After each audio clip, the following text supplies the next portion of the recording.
하나님 말씀은 구약 성경 시편 128편입니다. 128편 1절부터 6절에 있는 말씀까지 제가 봉독해 드립니다. 여호와를 경외하며 그의 길을 걷는 자마다 복이 있도다. 내가 내 손이 수고한 대로 먹을 것이라. 내가 복되고 형통하리로다. 내 집 안방에 있는 내 아내는 결실한 포도나무 같으며 내 식탁에 둘러앉은 자식들은 어린 감람나무 같으리로다. 여호와를 경외하는 자는 이같이 복을 얻으리로다. 여호와께서 시온에서 내게 복을 주실지어다. 너는 평생에 예루살렘의 번영을 보며 내 자식의 자식을 볼지어다. 이스라엘에게 평강이 있을지로다. 아멘. 사랑과 축복의 메시지 나눕니다. 사랑과 축복합니다. 사랑과 축복합니다. 감사합니다.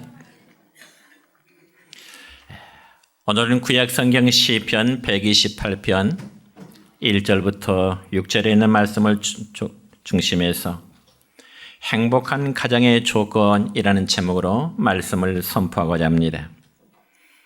여러분, 오늘은 가정의 달 셋째 주일이며 또 21일이기에 두 사람이 하나가 된다는 의미로 부부의 날이기도 합니다.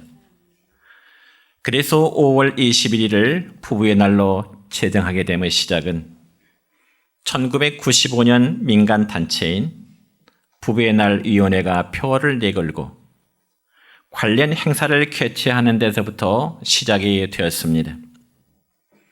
그러다가 2001년 국회에 부부의 날 청원을 제출하면서 마침내 2007년 법정 기념일로 제정이 되었습니다. 그렇다면 과연 우리 성도들은 이 부부의 날을 신앙 안에서 어떤 관점으로 이해를 해야 될까? 여러분, 이 점을 알기 위해서 우리는 하나님의 창조 사역을 먼저 이해를 해야 될 줄 믿습니다. 여러분, 구약 성경 창세기 1장에 보면 하나님께서는 우주와 세상 자연 만물의 모든 창조를 마치시고 마지막 날에 인간 아담을 창조하시게 됩니다. 그런데 하나님께서는 남자인 아담이 에덴 동산에서 혼자 외로이 사는 것을 아주 측은하게 여기십니다. 그래서 창세기 2장 18절의 말씀을 보면 하나님께서는 아담을 돕는 여자를 지으시게 되는데 그 이유에 대해서 이렇게 기록하고 있습니다. 시작. 여호와 하나님이 이르시되 사람이 혼자 사는 것이 좋지 아니하니 내가 그를 위하여 돕는 배필을 지으리라 하시니라. 아멘. 그렇습니다. 그렇지만 우리는 이 말씀을 잘못 오해하다 보면은 마치 여자가 남자를 위한 돕는 배필을 하니까 남자와 여자의 관계 속에서 여자는 마치 종이고 남자는 마치 주인 것처럼 그렇게 이해하는 주종의 관계는 결코 아닌 것입니다. 여기 돕는 배필은 원래의 단어의 뜻을 보면은 앞에서 서로 마주본다 하는 그런 뜻입니다. 그러니까 이는 동등함의 권리로서 서로의 역할 분담을 하는 것이 남자와 아내와의 관계, 부부간의 관계가 되는 것입니다. 그러므로 돕는 배필은 일방적이 아니라 서로 상호관계가 되는 것입니다. 그래서 하나님이 여자를 지으심으로 남자를 돕는 배필로서 서로의 행복함을 갖도록 하는 것이 결혼이요, 그리고 가정의 제도가 되는 것입니다. 그래서 남자인 아담이 여자를 아내로 맞이할 때 그가 최초로 하는 사랑의 고백이 무엇일까? 여기 구약성경 창세기 2장 23절에 보면은 아담이 그의 아내인 하와에게 하는 정말 멋지고 너무 아름다운 사랑의 고백에 대해서 이렇게 기록합니다. 시작. 아담이 이르되 이는 내 뼈 중에 뼈요 살 중에 살이라. 아멘. 여러분이 얼마나 멋진 사랑의 고백입니까? 그래서 남녀가 만나 가정을 이루면 하나님이 직접 만들어준 최고의 행복의 낙원이라 저는 그렇게 한번 가정의 원리를 정의하고 싶습니다. 여러분, 종교개혁자 마르틴 루터는 말하기를 사랑하는 부부가 함께 사는 것이 바로 이 세상에 보이는 낙원이라 그런 의미 있는 말을 하고요. 문학가 괴테라는 사람은 말하기를 자기 가정에서 평화를 발견하는 자가 어디서도 그는 행복하다고 하는 말을 했습니다. 여러분 동감하십니까? 이처럼 행복하고 건강한 가정을 이룬다고 하는 것은 아마 우리 모두가 정말 바라는 소원이요 또 요구가 될 것입니다. 그런데 요즘 우리 사회는 문화와 문명은 너무너무 발달해 있고요. 교육 수준도 높아졌고요. 그리고 경제 사정도 높아서 제법 정말 살기 좋은 세상이 되었음에도 불구하고 그러나 가정 속에 들어가면 어쩌면 포근한 사랑과 정이 메말라가는 이 시대의 어떤 많은 가정들의 모습이 되기도 합니다. 물론 그 원인을 분석해 보면 개인주의의 팽배함이라든지 혹은 물질 만능주의라든지 혹은 출세주의에 있다고 볼 수 있을 것입니다.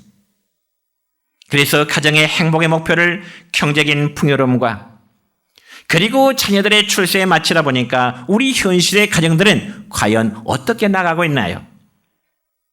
여러분, 우리나라를 동방 A지구로 말하지만은 우리나라의 자살률이 세계 1위입니다.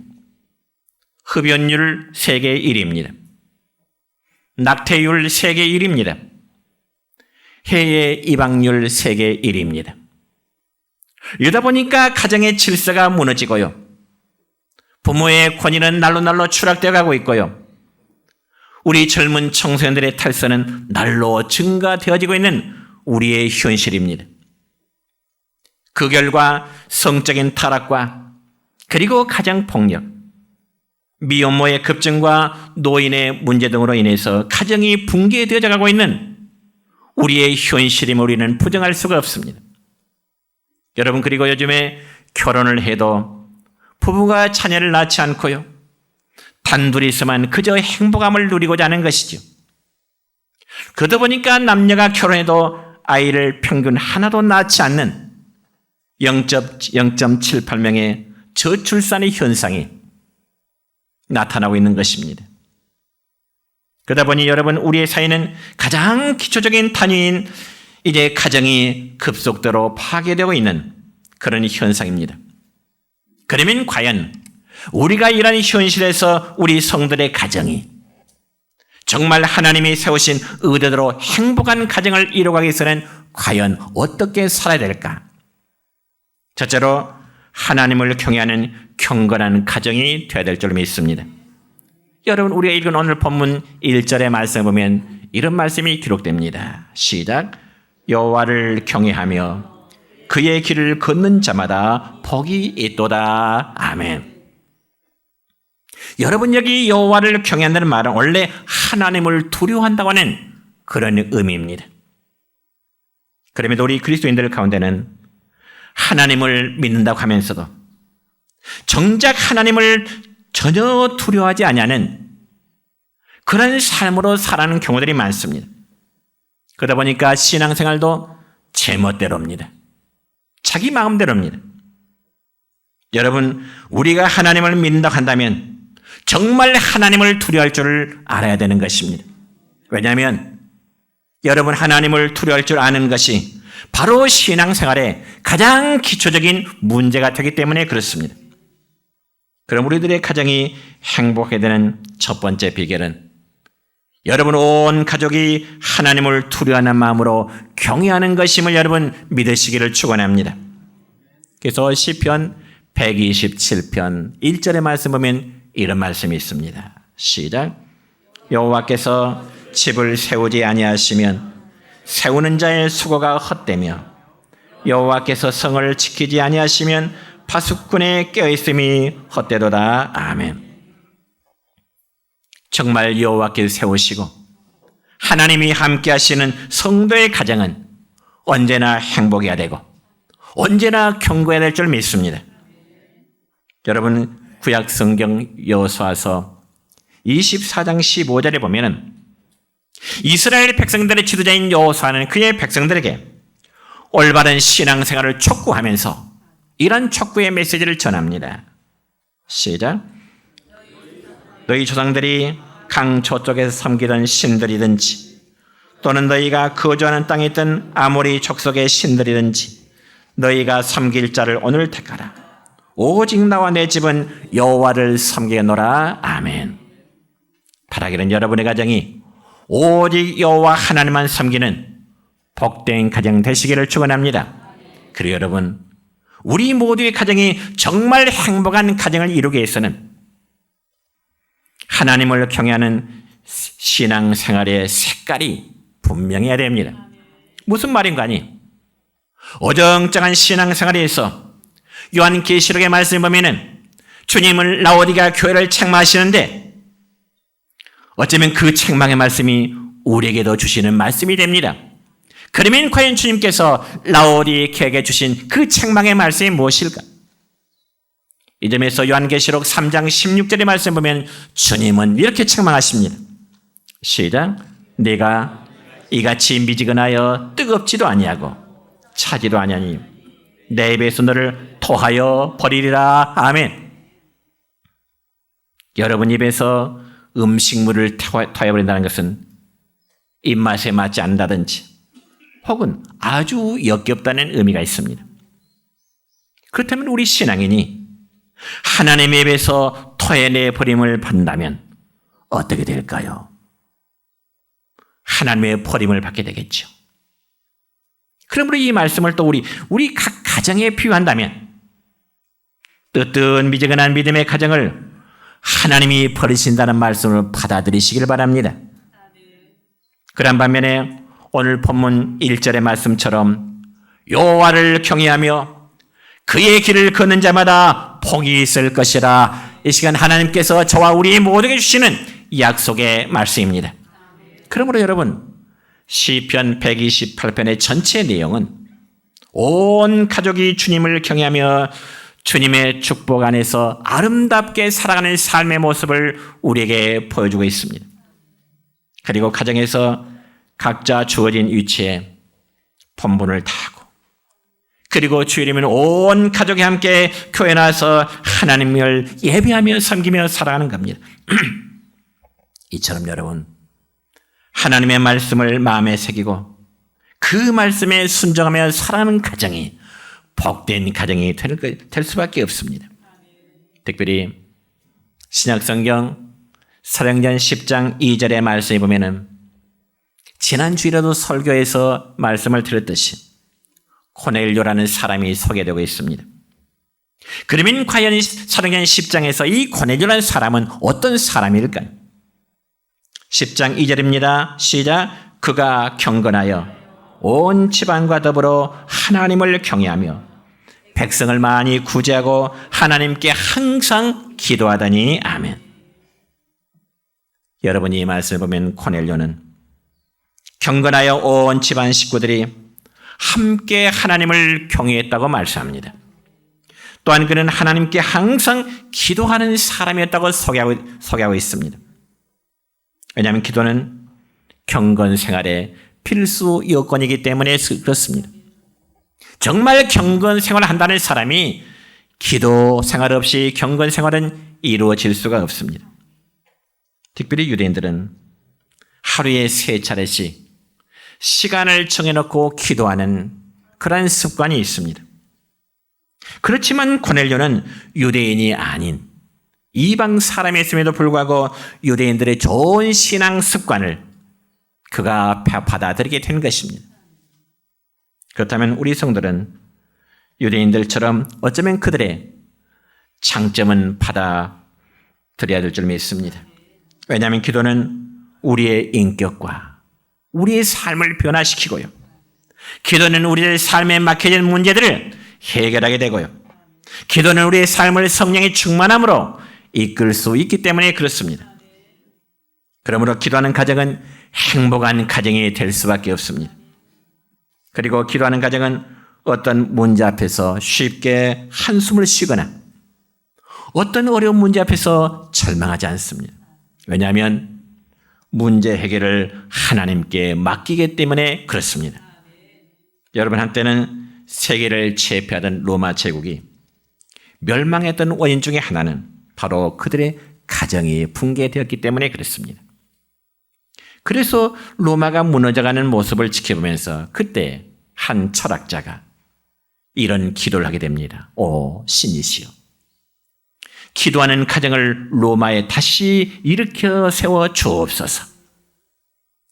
여러분, 당시 로마는 술취함과 방탕과 타락으로 그들이 많은 나라를 지배했지만 그들의 가정은 술취함, 방탕, 타락함으로 인해서 가정이 무너져가고 있었습니다. 그래서 고넬료도 로마의 가정들이 무너져가고 있음을 잘 알고 있었기에 이 고넬료는 자신의 가정만큼은 정말 지키고 싶었던 것입니다. 그래서 그는 그 해달 바로 유대인들의 가정에서 자게 된 것입니다. 여러분, 유대인들은 비록 나라를 잃어버리고 비록 로마의 통치의 고난을 받으며 절대적인 빈곤에 허덕이면서도 그들의 가정된 만큼은 결코 잃지를 않았습니다. 그래서 고넬료는 수많은 핍박과 어려움이 있을 것을 알면서도 가정의 구원을 위해서 자신의 가정을 이뤄서 세우기 위해서 하나님 앞에 서게 된 것입니다. 뿐만 아니라 온 가족과 더불어 하나님을 두려워하는 마음으로 경건 생활에 힘을 다하게 된 것입니다.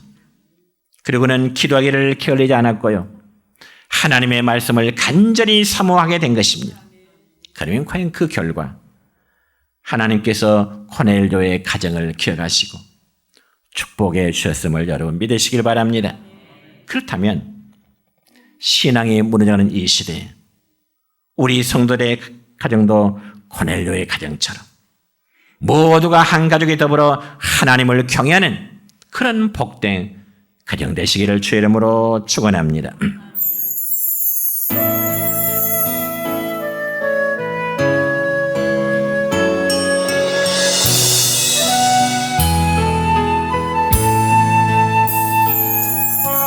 하나님, 우리 가정 축복하소서. 하늘의 신령한 복으로 하나님, 우리 가정 축복하소서. 땅에 기름진 복으로 가득히 채워주소서. 가득히 채워주소서.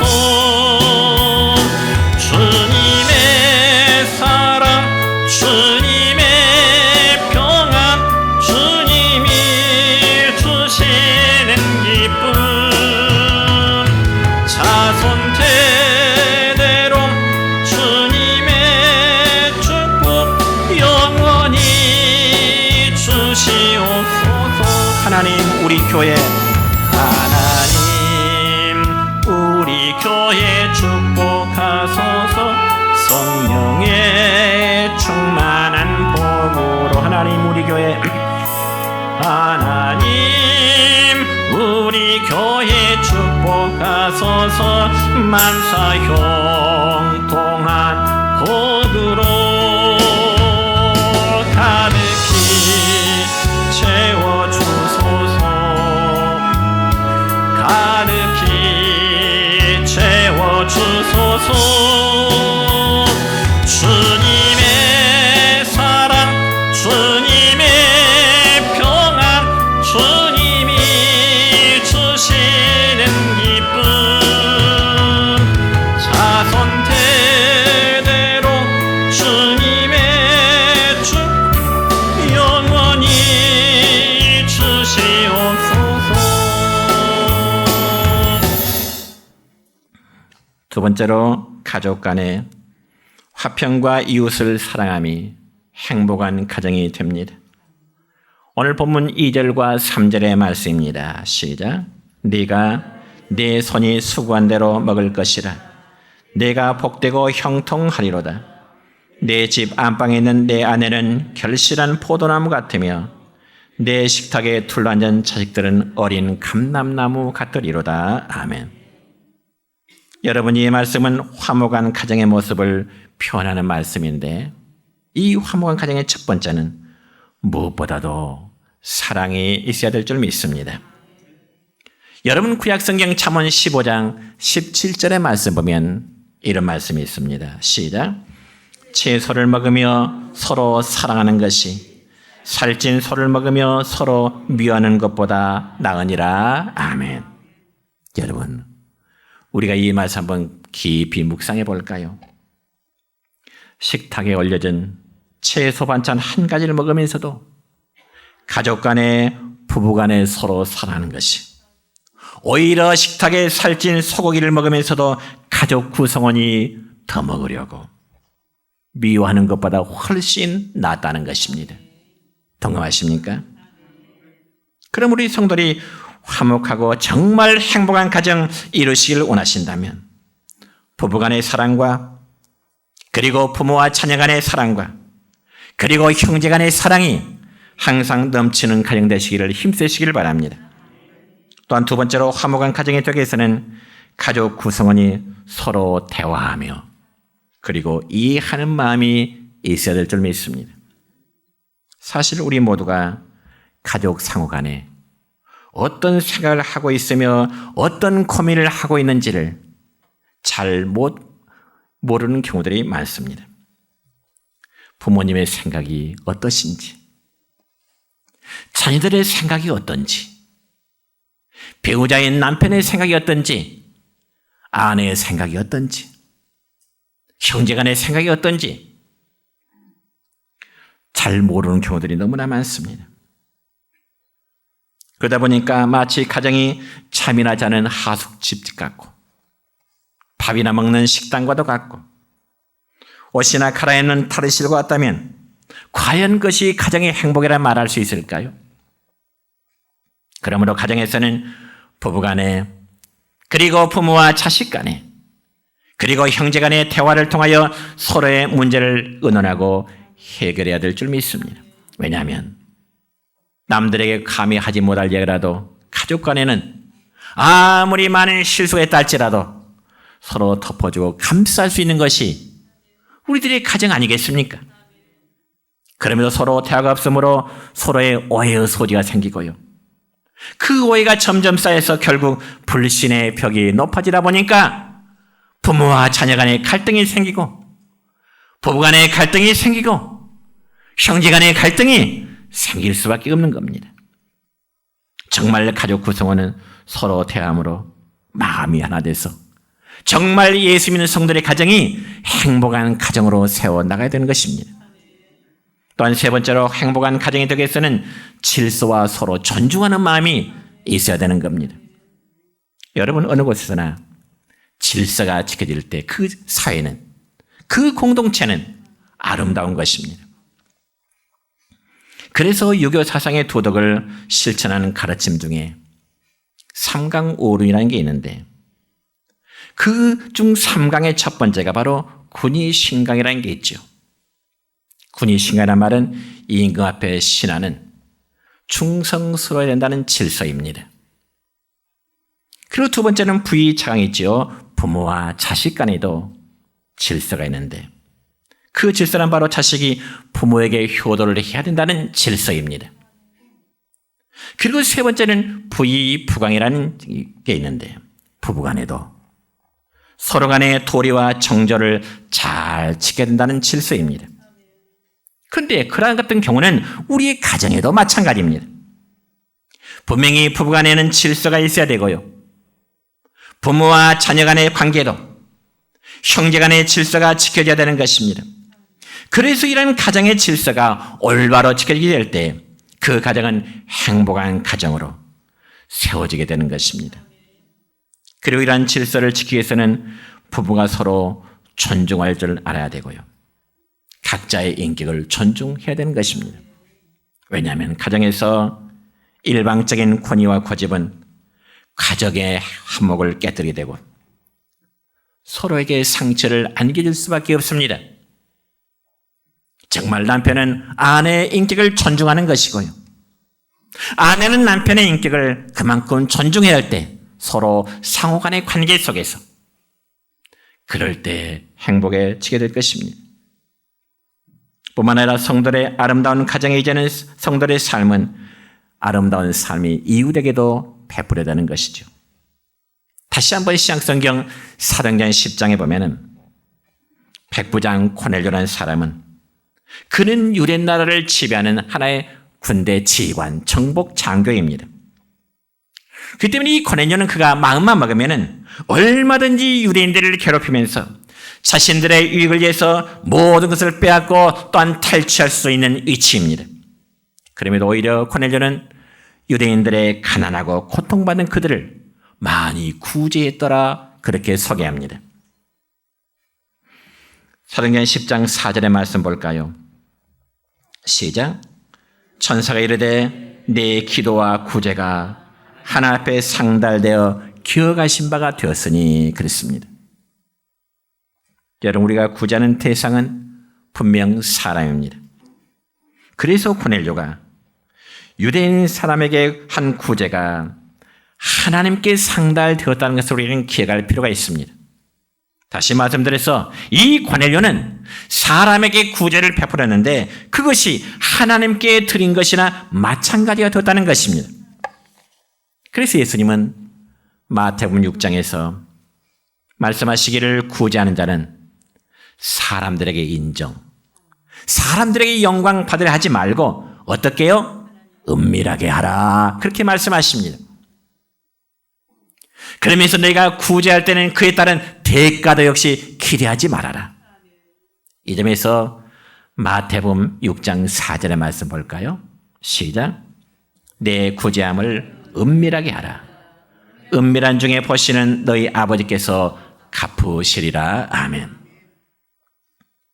여러분, 구제는 명예가 아니라 주님을 본받는 사랑의 섬김이요 희생하는 일입니다.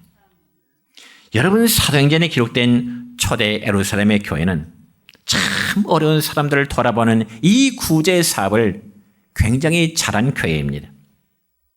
왜냐하면 구제가 하나님을 기쁘시게 하는 그런 일이기 때문에 그렇습니다. 그리고 성도가 은밀히 구제해도 하나님은 모든 것을 다 하시고 반드시 보상하시는 하나님이라고 약속하고 계십니다.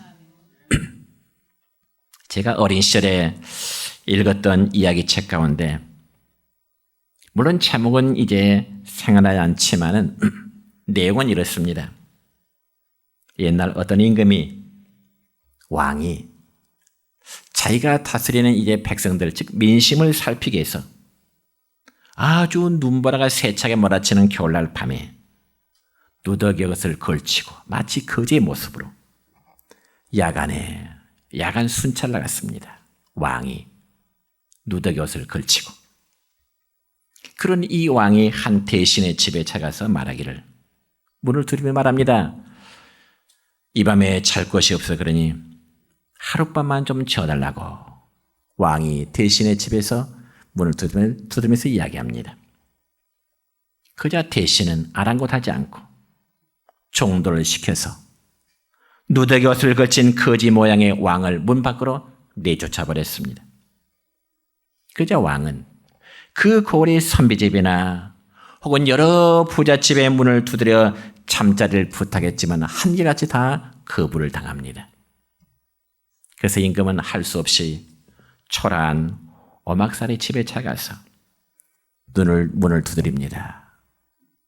내가 길 가는 사람인데 하룻밤만 좀 지어달라 이렇게 청원합니다. 그러자 오막살이 집 주인이 얼른 나와서 털옷을 주고요. 따뜻한 음식을 내주고요. 따뜻한 이불로 제공하면서 하룻밤을 지어주게 됩니다. 그래서 한밤을 오막살이 집에서 지낸 임금은 그 다음날 왕궁으로 들어가서 금덩이와 그리고 돈 주머니를 가지고 다시 오막집을 찾아갔습니다. 그리고는 그 주인에게 말하기를 지극히 작은 백성 하나에게 자비를 베푼 것이 바로 이 나라의 임금에게 충성하는 것이라. 그러면서 오막살 집 주인에게 벼슬까지 주었다고 하는 그런 이야기가 기억나서 한번 애화로 적어봤습니다. 여러분, 은밀한 중에 하는 구제는 하늘의 상급을 쌓는 일임을 우리 믿으시길 바랍니다. 그래서 예수님은 마태복음 10장 42절의 말씀을 보면 또 이런 말씀을 우리에게 주십니다. 시작.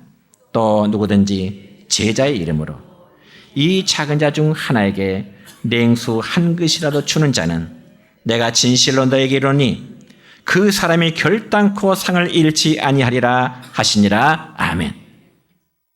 여러분, 성도 여러분의 가정이 정말 이웃을 돌아보고 그리고 섬기는 가정 될 수 있길 바랍니다. 세 번째로 행복한 가정은 축복이 계속 계승되는 가정입니다. 여러분, 계승된다는 말은 하나님께서 부여받은 부모에게만 축복이 자녀들에게 계속 이어진다는 의미지요. 그래서 본문 5절과 6절 볼까요? 시작. 여호와께서 시온에서 네게 복을 주실지어다.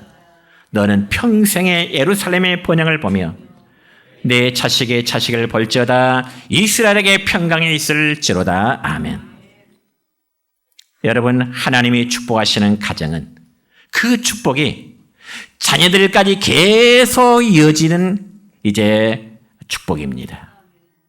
그런데 부모는 신앙생활도 잘하고 물질의 복도 받고 수고의 보람도 있지만은 그 당대의 축복이 끝나버린다면 얼마나 불행한 일일까요?